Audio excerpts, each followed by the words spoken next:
while since I posted, but I haven't been doing too well. So I mean, some of it stems from the fact that my house got sold, so my group home's gone under, and I'll probably have to move somewhere, and it's just knowing that the funds are not really there.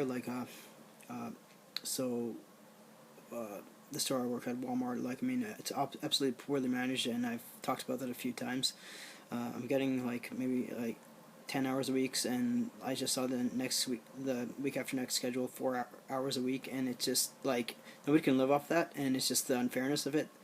I dislike the my manager, how he kind of pretends to be on my side. Probably he's how he knows my history, the fact that my parents were abusive, and he's saying, oh, just because you couldn't trust your parents does not mean you can't trust me. My integrity is always on point. I will always be looking out for you, and I know he's not. Clearly he's not. He's, for example, yesterday, asked to start an hour early, and I'm thinking, oh, good, an extra hour. And then it ends up being I have to leave an hour early, so I wouldn't have agreed to that otherwise, because I was actually applying to other positions in the store. On top of that, I was also needing to talk to the managers about so that I could say when votes are in the interview and just introduce myself. But that's the kind of stuff that happens. No communication.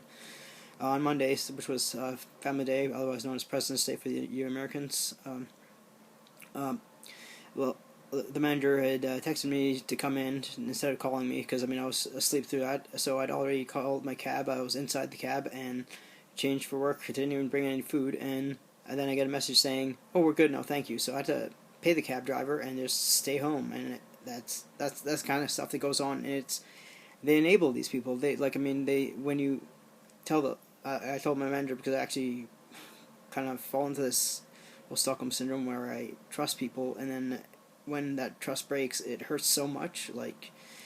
It hurts like hell when the trust breaks, and unless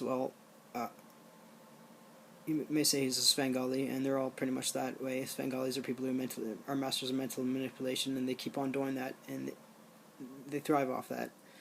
But yeah, he said he'd follow up with it. Nothing happens. It's just the same chain over and over.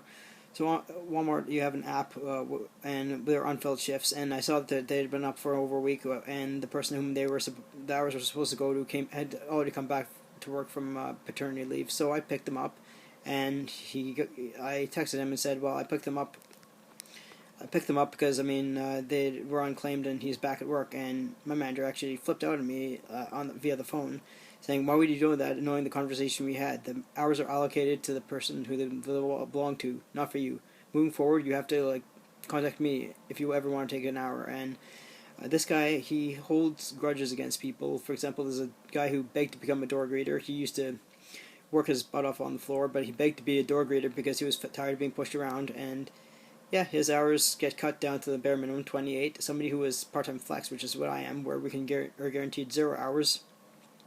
We're not guaranteed any hours at all. He is getting more hours, and he was a door greeter who was hired well after Christmas, when we didn't need anybody. You could have just allocated the hours to people who, like myself, who have to do pretty much everything. I have to jump on till, I have to get cars from outside, I have to help e-commerce like Omni,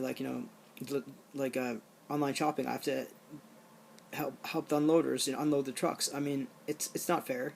It's absolutely not fair that I'm not getting paid more than what I'm getting paid. But it's not about wages. It's about the fact that they need to start giving hours to the people who actually work, and the full timers. They don't never have to pull a skid out on the floor. They don't have to waste their time wearing steel toes all the time and pulling skids on the floor. It's just an autocracy, and I don't know what to do. I think the best thing to do is just leave it and just say what I need to say and leave, because it's got to the point where I just can't handle it anymore. As always, thanks for watching. Thanks for anyone who subscribed. If you like what you see here, please click the thumbs up. Thank you.